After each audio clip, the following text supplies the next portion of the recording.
I don't know how I deserve you.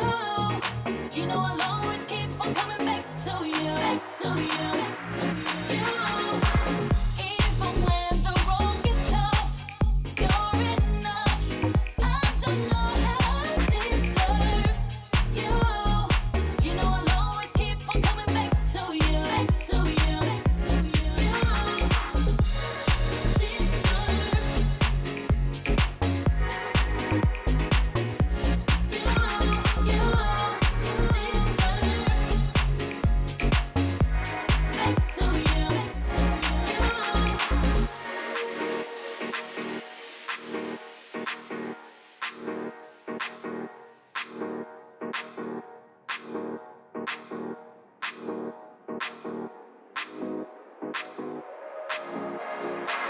Even when the road gets tough, you're enough. I don't know how I deserve you. You know I'll always keep on coming back to you. Even when the road gets tough, you're enough. I don't know how I deserve you. You know I'll always keep on coming back to you, back to you, back to you.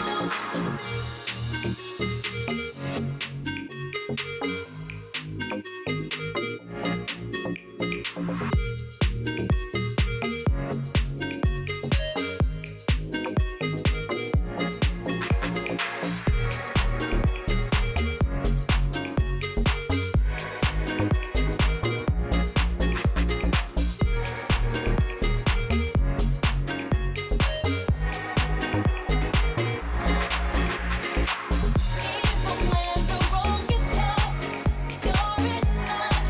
I don't know how I deserve you. You know I'll always keep on coming back to you, back to you, back to you. Keep on coming back to you, back to you, back to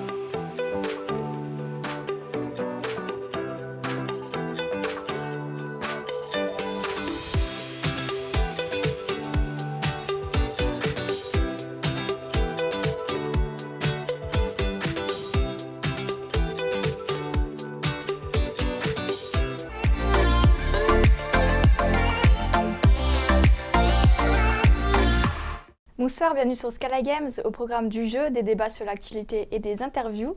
Nous découvrirons dans la seconde partie de l'émission le studio de jeux vidéo Flying Hawk Games. Donc on va commencer par un petit jeu. Nous sommes en compagnie de Léopold et de Joris. Coucou. Salut. On va lancer la roue pour savoir à quoi on va jouer. C'est parti. Ça s'arrête sur un... Qui suis-je? Qui suis-je? Ok. Donc je vais vous expliquer les règles. On va avoir différentes jaquettes Donc soit des jaquettes de jeux vidéo, soit des boîtes de jeux vidéo. Donc il va y avoir un petit extrait de partie de la boîte. Et vous allez devoir trouver de quel jeu il s'agit. Donc c'est des trucs un peu zoomés où on voit pas en entier. C'est ça. Ok, je vois. Ok. Commence avec le Joris, premier. Je me concentre. Oula, c'est pas Broforce? Non. Non. Avec un style un peu pixel. Ah, GTA C'est ça, ouais. Le combien 4, 3, Non. 5. Ouais, 5. Attends, quoi, c'est GTA? Ah, mais vu que c'était hyper zoomé, que c'était pixelisé, je pensais Oui, que c'est c'était vrai un qu'au truc, début on aurait dit un truc en 8 bits ou je sais pas quoi. Mais non, c'était Ouais, juste- ouais, comme ça grandit, des fois c'est un peu pixelisé, mais... Le deuxième... C'est moi qui ai un Et c'est point. ouais, C'est quoi erreur ça de point là. N'importe quoi.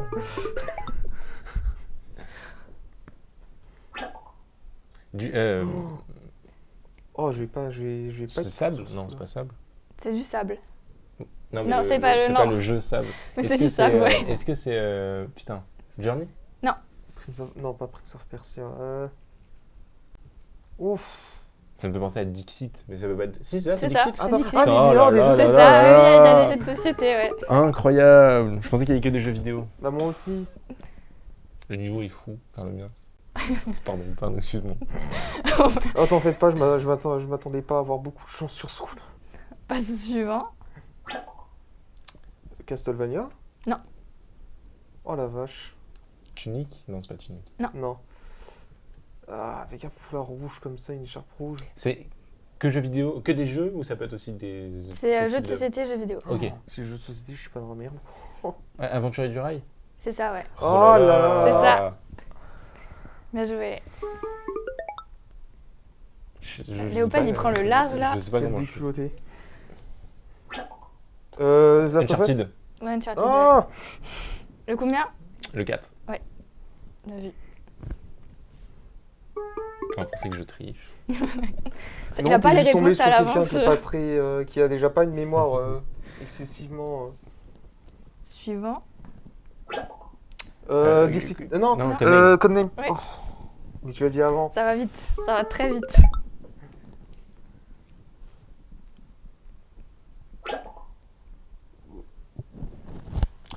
Ouf. C'est pas Catan?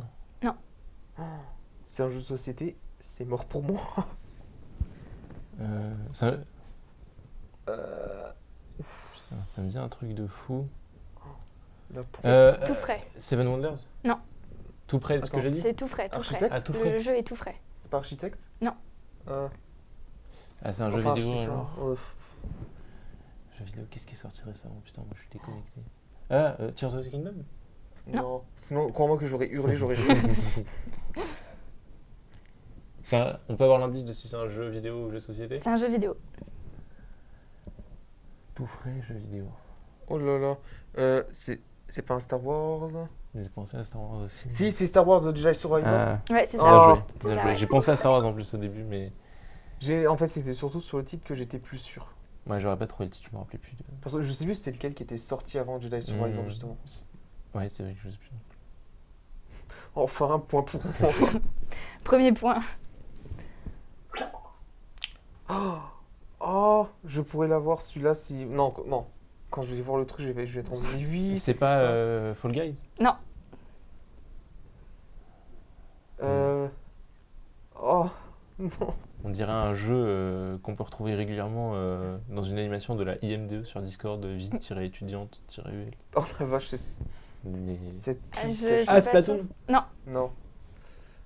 Splatoon, j'aurais vu aussi. Ah, jeu de société ou jeu vidéo? Jeu vidéo. J'ai honte. Multi? Non, pas forcément. Pas forcément multi. Ah, là, j'avoue, je sèche un peu. Attends, non, c'est pas Psychonaut? Jeu Nintendo. Nintendo? Nintendo? Bayonetta? Le lapin crétin? Oh, attends, jeu Nintendo. Display F0. Sur Switch? Oui. C'est pas Bayonetta. C'est clairement pas C'est pas genre Metroid. Switch Sport ou un truc comme ça? Non. Ouais. Grosse, très grosse licence. Très Quoi grosse Très licence. grosse licence. Du coup, c'est un Zelda Mario. Ah, c'est pas Pokémon? Si. Mais C'est ça, oui, Pokémon c'est ça. violet. Ouais.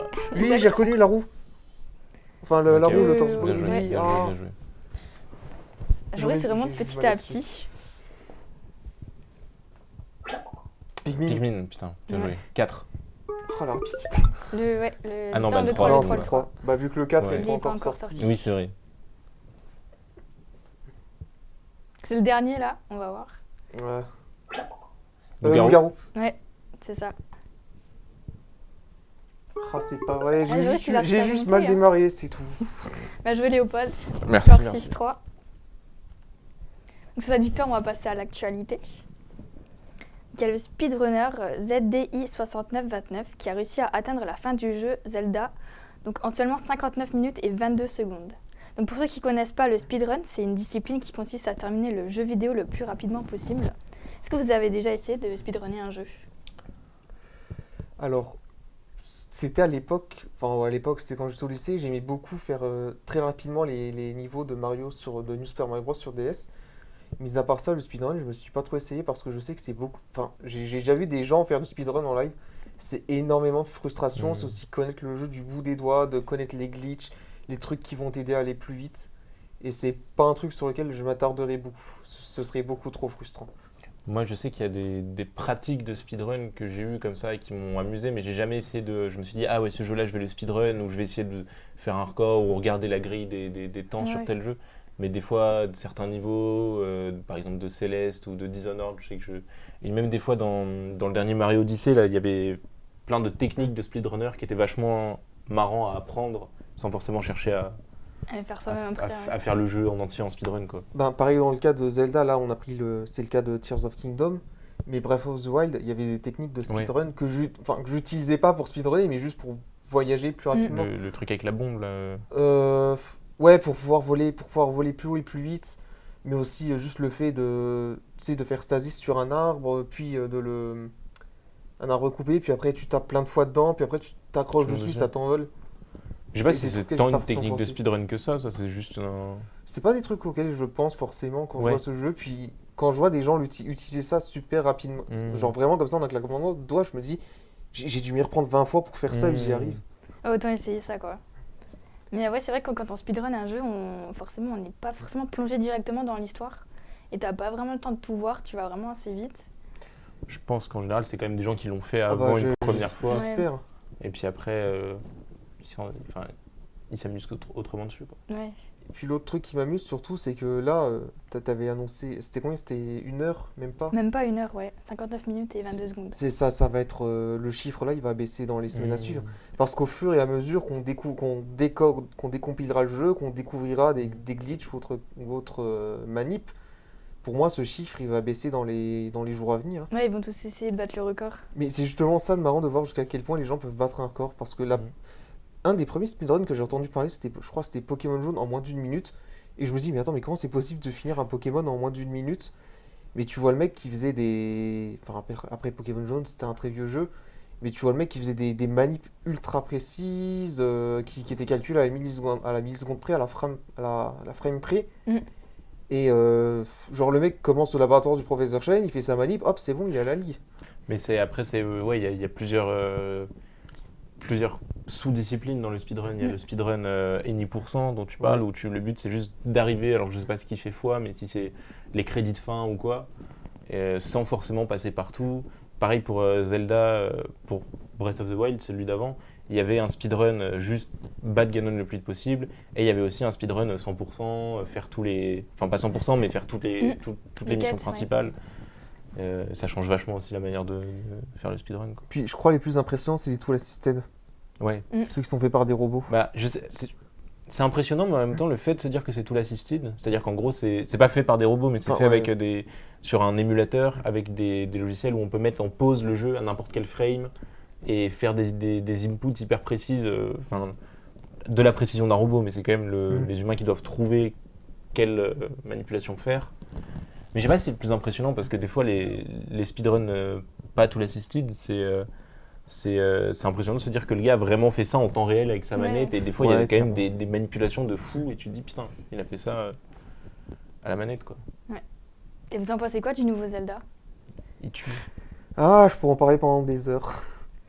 T'as combien d'heures de jeu par Moi, curiosité? j'ai regardé hier soir, j'en suis à une 50aine d'heures de jeu là seulement. Je crois que j'en suis. Seulement. Oh, je crois que j'en suis à 75 heures. Ah oui. Et encore, j'y joue pas plus que ce que j'aurais Mhm. souhaité parce que là, j'ai le stage, je rentre tard de chez moi. Mais quand je suis en week-end, je passe mes après-midi dessus. Quand je suis en télétravail, je fais ce que j'ai à faire, puis je joue pendant 10-15 minutes, puis après je repose la Switch. Mais non, non, franchement, il m'a beaucoup hypé. Ça a été Day One.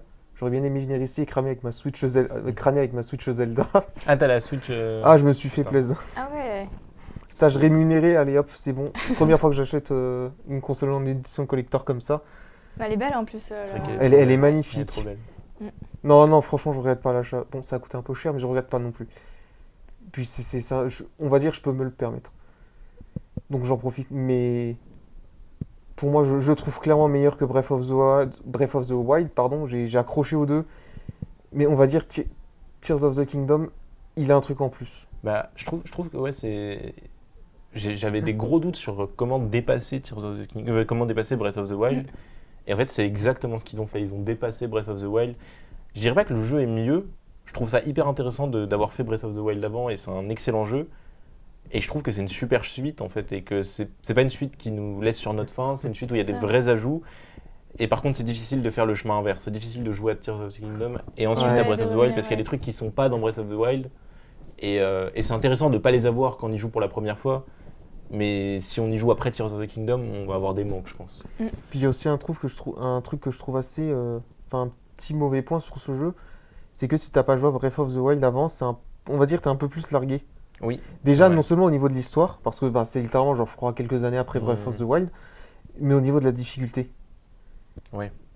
Je sais pas comment toi tu l'as ressenti, mais la difficulté, j'ai trouvé ultra impressionnante sur les premières heures de jeu. Je me suis jamais tapé autant de game over que j'ai joué à Bah, Breath of the Wild. Ouais, c'est pas évident. Après, moi, je me rappelle que j'avais fait le dernier souvenir que j'ai de Breath of the Wild, c'était en Master Mode. Donc ça équilibrait un peu parce que le Master Mode était quand même plus dur que le jeu de Mais base. moi, j'avais pas osé le faire. Et donc, j'ai pas trop été dépaysé par la difficulté. Mais je pense que oui, de toute façon, ça vaut le coup de jouer à Breath of the Wild avant, quoi. C'est clair que je pense que c'est une erreur de se lancer directement sur Tears of the Kingdom.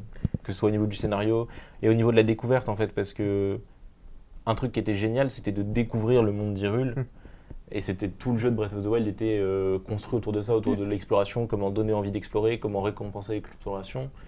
Et Tears of the Kingdom, il court-circuite un peu ça avec tous les nouveaux véhicules qu'on a vus, en fait. Ouais, j'ai vu des Les- drones et Ah, les tout. Gundam. C'est ça, il y a plein de trucs. Et puis même les tours, en fait, qui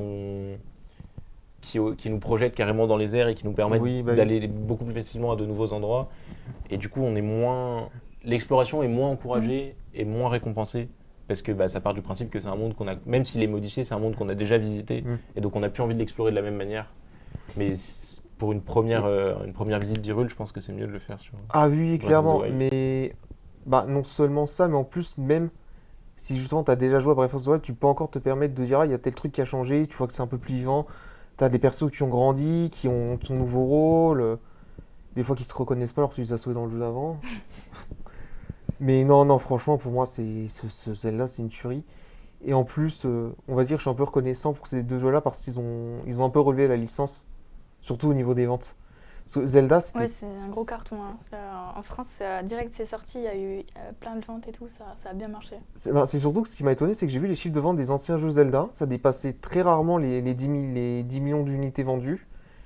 Et là, quand tu vois que Tears of Kingdom, la première semaine, je crois qu'il était à 20 millions et quelques. Ouais, là on voit les nouveaux véhicules. Et je suis curieux par contre de voir ce qui. On n'y est pas encore, hein, le jeu vient de sortir. Mais je me demande qu'est-ce que ça va être la suite pour cette licence. Parce que ils vont pas indéfiniment continuer sur ce même univers, dans ce même monde-là. Mais du coup, est-ce qu'ils vont garder du coup cette nouvelle formule du monde ouvert avec un nouveau monde ouvert, dans une nouvelle époque, un nouvel endroit? Est-ce qu'ils vont à nouveau twister complètement le jeu en repartant sur autre chose? Je pense qu'on aura de nouveau des épisodes portables sur DS comme ils faisaient souvent. Ouais, oui. Mais le prochain gros Zelda, je me demande dans quelle direction ça va partir. Ouais, surtout à chaque fois ils poussent le niveau de plus en plus haut, donc faut réussir à faire quelque chose qui ça satisfait tous les fans. Bah, surtout que celui-là, c'était une prise de risque parce que tu vois qu'il est clairement différent des anciens jeux Zelda. C'est plus du tout la même formule, c'est le même univers, mais voilà, c'est à peu près tout. Mais franchement, pourtant, c'est toujours un plaisir à jouer. On va passer à la suite. Donc, il y a quelques semaines, on a pu voir la finale de Major CSGO qui a pris place à l'Accor Arena à Paris. Donc, la finale a été remportée par la team Vitality qui a pu soulever le trophée à domicile devant son public. Événement d'autant plus marquant puisqu'il s'agissait du dernier à être joué sur CSGO qui va maintenant céder sa place à Counter-Strike 2. Est-ce que vous trouvez que ça marque un tournant dans la scène e-sport française ? J'avais complètement oublié l'existence de Counter-Strike 2. Je savais qu'il avait. Là maintenant, je me rappelle qu'il a été annoncé, mais avant que tu en reparles, je l'avais complètement oublié. Oui, j'avoue que moi, j'avais pas trop suivi l'événement et tout ça. L'e-sport, je suis pas de près, mais c'est vrai que Counter-Strike, mine de rien, c'est un mastodonte et ça fait des années que c'est là, quoi. Donc, c'est vrai qu'il passe à Counter-Strike 2. J'imagine que ça doit être un changement quand même après. Bah, non seulement un changement, mais en plus de ça, je pense que même s'il y a Counter-Strike 2, il continuera à y avoir quand même de la hype autour de Counter-Strike de CSGO. Comme il y a encore des tournois, je sais pas non plus à ce niveau-là, mais tu vois, tu as encore une communauté forte sur les anciens Counter-Strike, alors que le jeu, si je ne pas de bêtises, il y a plus de 20 ans. Ouais, là surtout, ça a surpris parce que c'est une équipe française qui a gagné. Ils jouaient contre Enfin. qui, du coup? Alors là, je sais plus. Mais en tout cas, voilà, ils ont réussi à gagner. Et surtout, ça s'est fait à Paris. Donc, un grand événement comme ça en France, c'est un truc de ouf. Après, je n'ai pas entendu plus parler que ça de l'événement, mais je pense que c'est pas aller en dehors des frontières d'Internet. Parce Ah ouais qu'à la télé, j'ai pas l'impression qu'ils en aient beaucoup Pourtant, parlé, il y a par exemple. les chaînes spécialisées dans les infos, genre BFM, tout ça, ils en ont parlé à la télé, même TF1, dans le journal et tout. Donc, Faut que je c'est- sorte de ma grotte. J'avoue que je regarde pas trop je regarde plutôt les journaux télévisés. Donc, Donc ouais, non, je pense que du coup, en France, ceux qui n'étaient pas joueurs, ils ont aussi pu voir qu'il y avait une scène e-sport qui commençait à grandir. de toute façon, ça c'est plus à prouver. Ça, je pense que l'e-sport c'est devenu une industrie majeure et que tout le monde prend ça au sérieux maintenant, à tous les niveaux. Il me semble même que ça a été officialisé dans les Jeux Olympiques, ça, non, l'e-sport? C'était pas une news de ce cas-là, ça? Au CE 2024 Euh. 2024, il n'y aura pas d'e-sport au jeu.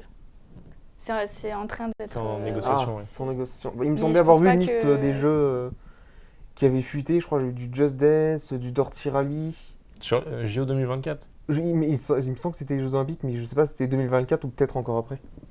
Parce que je pense pas qu'à Paris, ils ont prévu de faire du e-sport là. Ils ont ramené le breakdance et le skateboard et voilà, c'est déjà ça. Mais ouais, non, l'e-sport, je pense qu'ils veulent plus faire des Jeux Olympiques spécial e-sport et pas les rajouter avec les sports plus... Peut-être que c'était ça après. Enfin, j'ai dit, faut que je revoie. Et j'avais entreaperçu ça vite fait sur Twitter. Mais ouais, non, c'est très intéressant d'avoir des JO e-sport et ça ramener de la reconnaissance au sport. C'est clair. Ça me donnerait presque envie de me remettre à Counter-Strike. Enfin, j'y jouais pas non plus tant que ça, mais j'y faisais quelques parties de temps en temps. Mais c'était un petit jeu que j'avais bien apprécié aussi, jouer une petite partie de temps en temps en rentrant. Pas non plus au point d'en faire de l'e-sport, mais c'était assez agréable à jouer. On va parler de Street Fighter, on reste un peu sur le combat. Donc il y a 3 jours après sa sortie, il a déjà conquis 1 million de joueurs. Il s'offre un record sur Steam avec un pic enregistré à 70 573 joueurs en simultané et dépassant de loin Mortal Kombat 11 qui ont compté 35 147. Est-ce que vous êtes surpris par ce succès ou c'était prévisible ?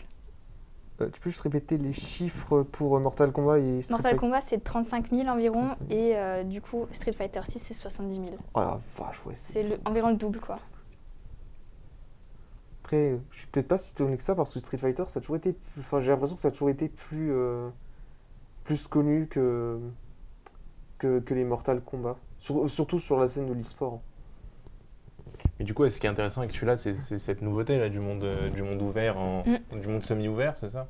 Oui, c'est ça, ouais. J'avoue que moi, c'est jamais une licence que j'ai beaucoup suivie, mais j'avais entendu parler de ça et je me demandais comment ça, est-ce que ça allait être bien reçu et tout, est-ce que les fans allaient être intéressés, allaient être conquis, et du coup, visiblement, c'est le cas. Donc, ouais, non, c'est intéressant.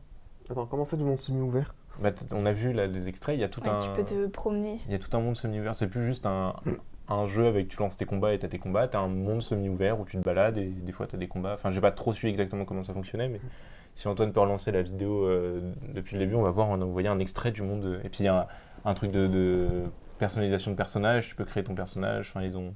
Tu vois? Ouais, le truc des personnalisations, j'étais au courant surtout Et ça, de c'est voir, voilà, le monde le monde semi-ouvert. de voir ce que les gens pouvaient faire avec, des immondices. Mais, mais du coup, non, moi j'avoue et non, je pense que ça peut aussi attirer un nouveau public, puisque moi, Mm. par exemple, j'ai jamais été très grand consommateur de jeux de combat. Et là, ça me rend curieux, quoi. Je me dis, attends, c'est rigolo. Ouais, le fait Alors de- que les jeux de combat, j'y joue pas parce que bon, bah, c'est jamais un truc qui m'a trop passionné. Et puis, bah, une fois que j'en ai fait un, j'ai l'impression d'avoir. Je sais que c'est pas vrai et que les fans hurleraient, mais j'ai l'impression de les avoir tous fait. Enfin, c'est tout le temps un gameplay qui se ressemble Ouais. et qui, moi, me parle pas particulièrement, même avec toutes les technicités qu'il a. Alors que là, bah, je sais qu'il y a un nouveau truc qui, ça se trouve, me plairait ou quoi. Donc, j'imagine que ça a pu prendre aussi les devants sur d'autres licences concurrentes comme Mm. ça. Après, il faut voir comment est-ce qu'ils ont. Enfin, comment ça donne ce fameux monde semi-ouvert en jeu quand tu as la manette en main. Parce que le problème, c'est que j'ai peur qu'ils fassent ça en mode tout le monde le fait, donc on va le faire nous aussi. C'est vrai, ouais. C'est vrai que ça ressemble un peu à Sifu, du coup, où tu peux te promener et faire Mm. des combats en te promenant. Mais en tout cas, c'est une nouveauté et puis ça améliore un peu la licence. Après, Sifu, c'est quand même quelque chose d'assez innovant quand c'était Oui. assez innovant quand c'est sorti. Ouais, Donc, moi, je trouve que c'est vrai que le monde ouvert, c'est quelque chose, c'est un poncif maintenant, mais associer ça à du jeu de combat, c'est pas si évident que ça. Et s'ils l'ont bien fait, ça peut être intéressant, je trouve. Bah, le seul jeu de combat qui s'en soit à peu près rapproché, c'était Smash Bros Ultimate. Non, même pas. T'avais Smash Bros sur Wii. Et c'était non, c'était pas un monde semi-ouvert, c'était un mode histoire. Mais c'était que des combats, non? Tu pouvais te balader dans une map. Ok. T'avais des portes, tu pouvais te balader un petit peu partout, tu pouvais faire des allers-retours. On va se dire ensuite, ils ont pas repris ça dans Smash Bros Ultimate, mais c'était plus en mode. Pas un espèce de mini-jeu de plateau, mais t'avais quand même un monde dans lequel tu pouvais te. Oui, mais ça Ouais, n'a une rien à voir avec liberté, un hein. Mais monde voilà, ouais, non, ouvert ça n'a rien à voir. vivant, quoi. Mm. Mais c'est juste que c'est autre chose que simplement un écran de sélection, puis Oui. basta. En tout cas, hâte de tester, quoi. On va passer à Disney qui lance ses cartes à collectionner. Donc intitulé Disney Lorcana, le premier chapitre sera disponible le 18 août. Donc il y a plus de 200 cartes à collectionner. Donc pour citer des exemples, vous retrouverez par exemple les personnages de Stitch, la Reine des Neiges, le Roi Lion et bien évidemment Mickey. Donc est-ce que pour vous Disney va réussir à concurrencer les grosses licences comme Magic et Pokémon avec ce jeu de cartes à collectionner? Ah, pour moi, c'est pas le même public. Enfin, c'est un des trucs qui. Enfin, c'est ce que j'ai envie de dire. Pour moi, c'est pas vraiment le même public. Surtout que je sais pas ce que ça donne en compétitif, ce genre de cartes. Après, est-ce que c'est vraiment que de la collection? Est-ce qu'il y a vraiment tout un. Tu peux faire des combats comme Magic ou Pokémon, ouais. T'as vraiment plus que de la collection. C'est pour vraiment. Je sais qu'il y a des très gros fans de Disney, surtout au niveau des goodies, des produits dérivés ou autres. Mm. Je pense que ça devrait leur faire plaisir. Moi, pas plus que ça. Je suis pas plus fan que de Disney que ça. Bon, mis à part Kingdom Hearts, mais ça, c'est autre chose. En vrai, après, à la limite, s'ils font. Parce que Kingdom Hearts, il me semble que enfin, Kingdom Hearts et Disney, s'ils font une petite collab avec, pourquoi pas, hein, je pourrais être tenté. Mais Disney en eux-mêmes, non, ça m'intéresse pas trop. Donc j'attends de voir quand même ce que ça peut donner. Ouais, moi je pense que le truc de collection ça a toujours bien fonctionné avec Disney. Moi ça me fait penser même à l'époque où on avait les cartes dans les supermarchés là. Ouais. Rien que ça fonctionnait.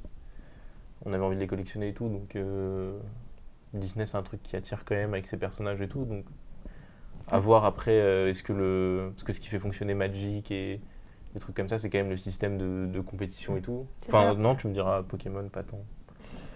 En À fait, voir. ça dépend des tranches d'âge. Mm. J'ai l'impression que les jeunes, ils vont moins faire de combats, ils vont plus Ouais. collectionner les cartes. Ouais, c'est vrai. Bah, ça dépend aussi des périodes, parce que tu vois bien qu'à une période, t'as tout le monde qui se mettait à ouvrir des boosters de Pokémon Donc, juste ouais, pour la ouais, c'est collection. vrai, c'est pour ça que j'ai hésité derrière. Mais je pense que clairement, enfin, Disney a vu un truc avec ça, ils se sont dit on va faire pareil. Surtout qu'en plus, en termes de personnages, on va dire ils sont pas mal saucés, il y en a plein, il y a plein de Disney Ouais, qui sont sortis, plein de personnages, Ils ont le choix. plein de possibilités de cartes ou autres, donc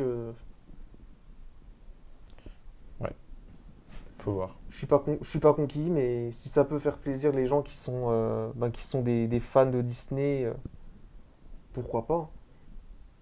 Peut-être que dans 5 ans, 6 ans, on verra des displays vendus ultra rares, des cartes qui vont valoir peut-être des centaines de millions d'euros. Ouais, voir s'ils vont réussir à concurrencer finalement ceux qui sont déjà très bien installés. Ben, Magic et Pokémon, ouais, et surtout Yu-Gi-Oh! On a oublié de dire aussi, on va dire c'est les plus gros. t'en as qui ont tenté de faire ça, mais à la sauce un peu plus, on va dire, pas à l'échelle mondiale. Genre le jeu, je peux te citer le jeu de cartes du genre du grenier qui existait à une époque, le jeu de cartes Monkey Studio, parce que ben, ils voient qu'il y a une petite. Il y a un peu d'argent à se faire. Ouais, En pour la plus, c'est communauté. des produits dérivés, donc Mm. ça se vend. Après, c'était pas juste un goodies comme ça. Si, aussi, oui, c'est aussi. Je- Ouais, voilà, c'était Je pense qu'il n'y a jamais eu la goodies. prétention de faire de créer un vrai marché avec ça. Non, clairement Oui. pas. Piste à suivre. On va passer à l'interview de Thomas Altenburger du studio Flying Hawks. Bonjour Thomas, merci d'avoir accepté notre invitation. Merci de m'avoir invité. Donc tu es auteur et développeur et co-créateur de Flying Hawk Games. Mhm. Est-ce que tu peux te présenter ainsi que la société? Oui, comme tu l'as dit, je m'appelle Thomas. Ça fait maintenant une dizaine d'années que je fais du jeu vidéo, c'est-à-dire que je conçois et que je code et que je fais plein d'autres choses par rapport aux jeux vidéo. Et donc je suis cofondateur d'une structure qui s'appelle Flying Hawk Games, qui est un studio de développement, conception de jeux vidéo avec mon binôme qui s'appelle Florian Hurtaud. Et on fait des jeux vidéo essentiellement 2D, essentiellement des jeux d'action. Et notre image de marque, on va dire, c'est vraiment des jeux qu'on appelle des jeux à game feel. C'est des jeux qui sont vraiment faciles de prise en main, immédiats, qui sont très centrés sur presque de l'auto-hypnose de jouer à des jeux en fait. Donc vous avez dernièrement sorti le jeu Scourgebringer. Mm. Donc c'est le dernier et vous l'avez sorti sur PC et console. Est-ce que tu peux nous dire un petit pitch du jeu? Alors c'est un jeu d'action platformer où il y a pas mal de castagnes et où en fait on incarne une protagoniste qui en fait est aspirée à l'intérieur d'un monolithe dans un monde futuriste où ce monolithe a ravagé la Terre pour une raison qu'on ignore. Et donc c'est un jeu de type roguelike, c'est-à-dire on va recommencer et on va devenir plus fort à chaque fois sur des épreuves qui sont un petit peu générées aléatoirement et le but c'est un peu le dépassement de soi, etc.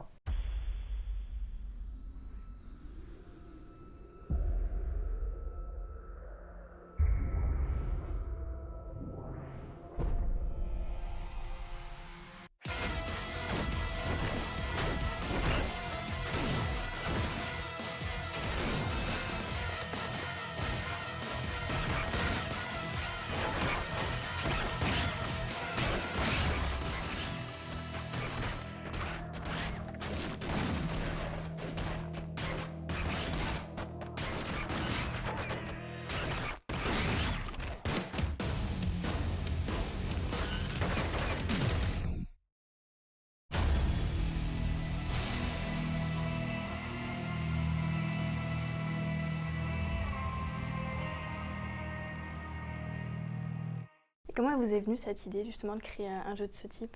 À la base, on ne voulait pas du tout faire un jeu de ce type.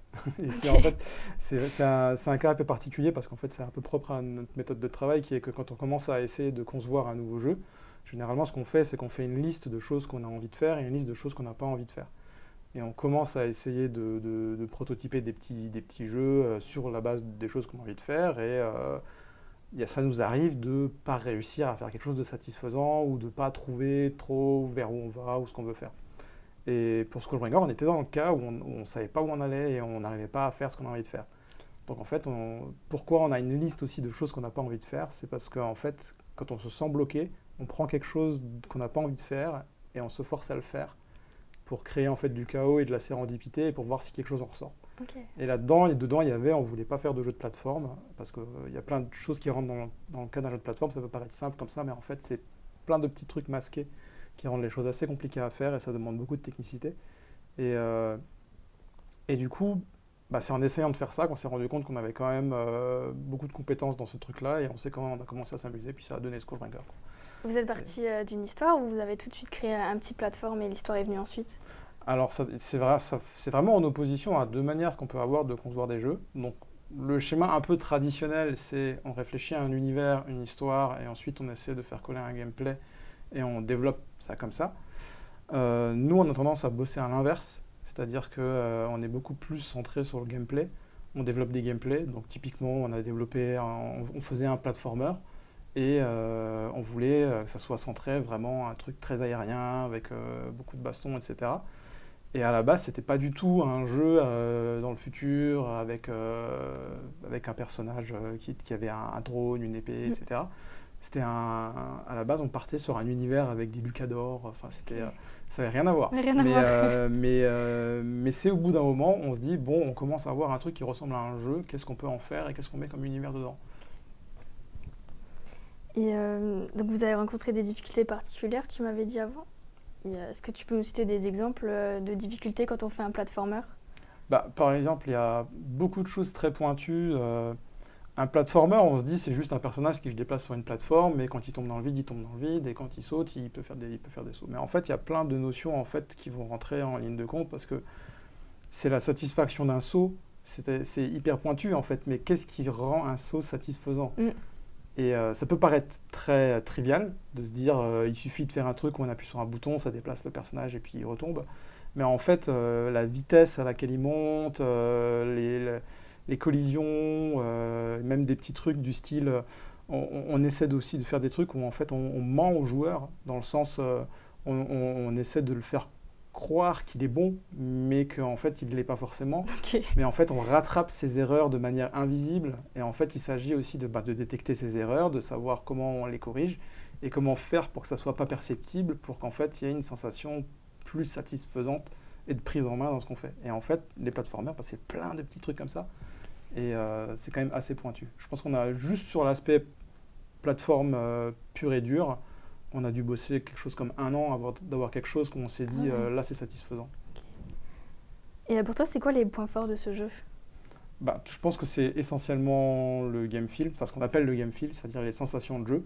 Nous, on est vraiment un studio qui s'identifie à ça et qui pense être bon, en tout cas dans cette partie-là.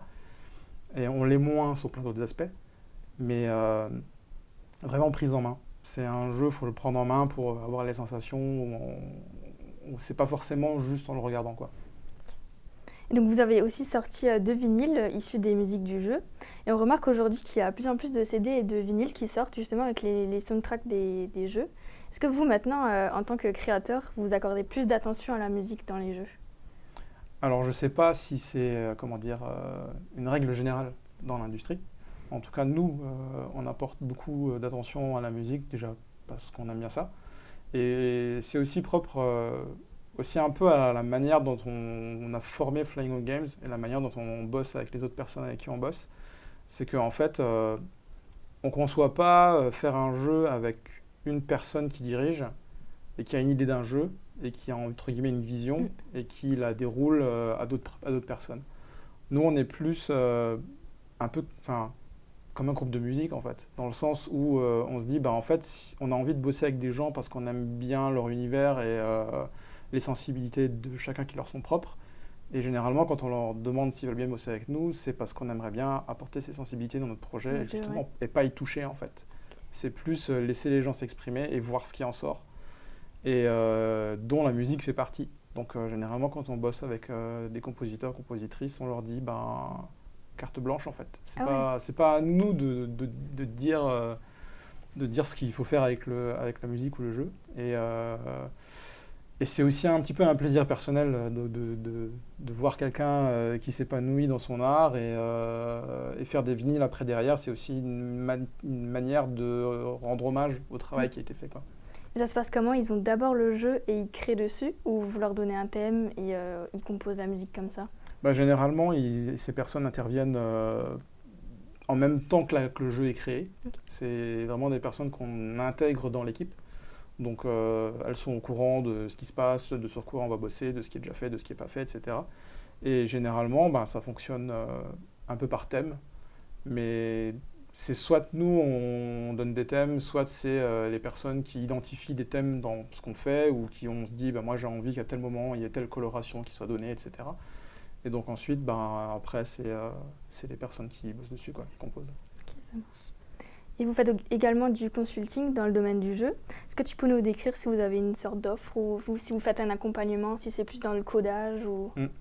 Nous, vu que nous, c'est plus, on fait du consulting dans ce qu'on appelle le game feel, justement. Donc ce que je te disais, qui est quelque chose que nous, on aime beaucoup faire. Et par le fait de beaucoup aimer le faire, on pense qu'on On peut éventuellement partager ça avec d'autres personnes. Et on fait notamment du consulting. D'ailleurs, en ce moment, on le fait encore avec un ou deux studios, où en fait, on intervient pas sur la conception du jeu, dans le sens où on ne va pas intervenir sur les systèmes, sur le jeu en lui-même, etc. Mais c'est plus, en fait, on vient nous voir en nous posant la question de est-ce que vous trouvez que ce qu'on fait est satisfaisant ? Et en fait, on va venir dire, ce point-là, il n'est pas suffisamment satisfaisant, vous pouvez peut-être faire ça de cette manière-là pour rendre ça satisfaisant, sans dénaturer, sans toucher en fait au système que les autres studios ont fait. En fait. Ouais, c'est vraiment des conseils. C'est vraiment des conseils, ouais. C'est vraiment des conseils, des suggestions. Après, on va pas... c'est pas à nous de gérer le... Comment dire c'est pas à nous de leur dire qu'est-ce qu'il faut faire. Ouais, c'est plus des suggestions et après c'est eux qui prennent ce qu'ils ont envie de se dire en fait ouais ça c'est amélioré ou des choses comme ça. Des pistes. Ouais. Okay. Et si on est développeur de jeux et qu'on souhaite sortir par exemple notre jeu sur Switch ou sur PS, comment ça se passe ? Il y a des conditions à respecter ? Il y a beaucoup de choses. c'est un sujet extrêmement vaste, mais pour être très synthétique, la plus grosse barrière à l'entrée, c'est déjà de réussir à rentrer, en fait. Parce qu'une fois qu'on est dedans, ça va. Mais c'est plus, en fait, réussir à s'enregistrer en tant que partenaire officiel chez les différents constructeurs de consoles. Et ils ont chacun leur propre procédé. Il y en a qui sont assez ouverts, assez rapides. Il y en a qui sont un peu moins. Et il faut souvent, en fait, les revoir plusieurs fois pour faire avancer les choses, etc. Donc c'est plus, on va dire... c'est plus une histoire de réussir à aller les rencontrer. C'est pas forcément qu'une histoire de formulaire sur Internet. Okay. Donc ça se passe sur des événements comme la Gamescom à Cologne qui a tous les étés, qui est pas loin de Metz d'ailleurs. Et une fois qu'on est dedans, il faut faire le jeu, il faut réussir à le faire sur console. Ça c'est encore au niveau de la programmation, un autre truc. Et ensuite après il faut passer une certification.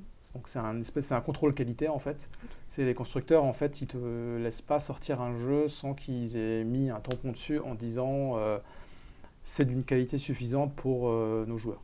Okay. Donc et c'est des contrôles, c'est des checks. Ils vont pas vérifier si le jeu est bon, mais ils vont vérifier si le jeu ne nuit pas à l'expérience de la marque. Okay. Donc par exemple, ils vont vérifier que les contrôles fonctionnent bien, que les sauvegardes fonctionnent bien, que la gestion du profil d'utilisateur fonctionne bien, etc. Et ils vont plus vérifier ces choses-là.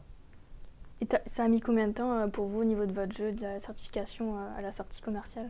Alors ça dépend. Généralement, quand c'est le tout premier jeu qu'on fait sur une console et qu'on veut sortir, il faut compter entre 6 et 8 mois. À partir du moment où on commence à travailler sur la version console à sa sortie. Nous, aujourd'hui, on est très rodés, on a fait une centaine de versions console, donc on sait où on met les pieds, on sait on anticipe en fait ce qu'ils vont nous dire dans les certifications. Et nous, maintenant, aujourd'hui, ça peut se faire en 2-3 semaines, quoi. C'est vraiment, ça dépend vraiment du bagage qu'on a par rapport à ça. Il y a des consoles, au niveau des consoles, il y en a qui donnent une certification plus facilement ?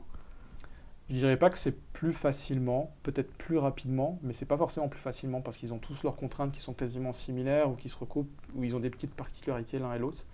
Mais il n'y a pas vraiment il n'y en a pas une qui sort forcément par-dessus les autres, mais c'est plus une question de durée parce que il y en a certaines qui demandent à ce qu'on prenne rendez-vous à l'avance, il y en a d'autres où c'est plus une file d'attente. Donc c'est plus le processus et comment on s'organise derrière qui peut prendre du temps. Et ils accompagnent au niveau de la com ou après c'est à vous de gérer l'ensemble de la com ? Alors ça dépend, ça peut se discuter. Ça peut arriver qu'on puisse discuter, trouver des terrains d'entente sur le fait on parle ensemble d'un jeu ou pas. Et s'ils n'ont pas le temps ou si ça ne les intéresse pas, effectivement après nous, on est livré entre guillemets à nous-mêmes. Et, vous avez des projets pour la suite ? Vous avez déjà des jeux en développement ou... Oui, alors nous, ça fait depuis déjà maintenant 1 an qu'on travaille sur un nouveau projet, dont on ne peut pas encore dire grand-chose, si ce n'est que ça va être un jeu d'action en 2D comme on sait faire et comme on aime faire, et qu'on essaie de faire quelque chose d'un peu plus gros que ce qu'on faisait avant, histoire de monter un petit peu, de monter les marches petit à petit. Et donc vous donnez aussi des recettes de pizza. Comment ça vous est venu cette idée de mettre ça dans les jeux ? On aime beaucoup les pizzas, on aime beaucoup faire des pizzas. On a aussi, Dans Flying Hog Games, on a pas mal appris à faire des pizzas. On s'est tous pris des fours à pizza et on aime bien faire ça et vraiment essayer de masteriser la pizza, si on peut dire ça comme ça. Et en fait, c'est un peu de fil en aiguille et à force d'en rigoler, c'est aussi un peu devenu une image c'est devenu dans notre image de Flying Hog Games. Donc Flying Hog Games, c'est souvent un peu synonyme de pizza. Et on essaie de rigoler un petit peu de ça, et notamment quand ça nous arrive de faire des éditions boîtes de nos jeux.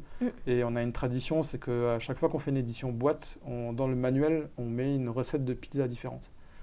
Donc dans tous nos jeux, il y a une recette de pizza, et ça nous arrive aussi de mettre des recettes de pizza dans les conditions générales de vente, parce que c'est chiant à lire. Ouais. Donc du coup, on essaie de rigoler un petit peu de ça, et on met des trucs un petit peu débiles dedans. Vous avez déjà eu des retours de joueurs qui avaient fait les pizzas? On a des retours de joueurs qui font des pizzas, qui nous envoient des photos de leurs pizzas et qui attendent les jeux parce qu'ils veulent tester les prochaines. Ouais. Et vous créez vos propres pizzas ou vous prenez des pizzas déjà faites? Je sais pas si on peut appeler ça des créations, c'est un peu plus de l'improvisation, mais c'est un peu les recettes de pizza qu'on fait à la maison, quoi. Ça marche. Et tu as quelque chose à rajouter? Si tu as quelque chose à rajouter, on arrive à la fin de l'interview. Non, en tout cas, merci de m'avoir invité pour ça. Et puis, en tout cas, content d'être là. Merci à toi, c'était très intéressant. On se retrouve à bientôt pour une prochaine émission. Donc, au revoir. Au revoir. Wishing you well. I'll just quit drinking, or that's what I'll tell you. Or that's what I'll tell you. That's what I'll tell you. I'm overthinking. I'm overthinking. I'm a sad boy. Wow, that's so dramatic. Couldn't find your love, but I always had it. Never said it, never meant it. Nobody quite like you. Time never arrives. Even though all we said is all we need is time. Yeah. Time never arrives. Even though all we said is all we need is time. Yeah. Feel like I'm sinking to hell. I'm sinking to hell. I'm wishing you well. I'll just quit drinking. That's what I'll tell you. That's what I'll tell you. That's what I'll tell you. I'm overthinking. Wasted time. We fell apart. I'm holding on to little pieces of your heart. You never knew it, what you meant to me. Nobody quite like you. Time never arrives. Even though all we said is all we need is time. Yeah. Time never arrives. Even though all we said is all we need is time. Yeah. Feel like I'm sinking to hell. I'm sinking to hell. I'm wishing you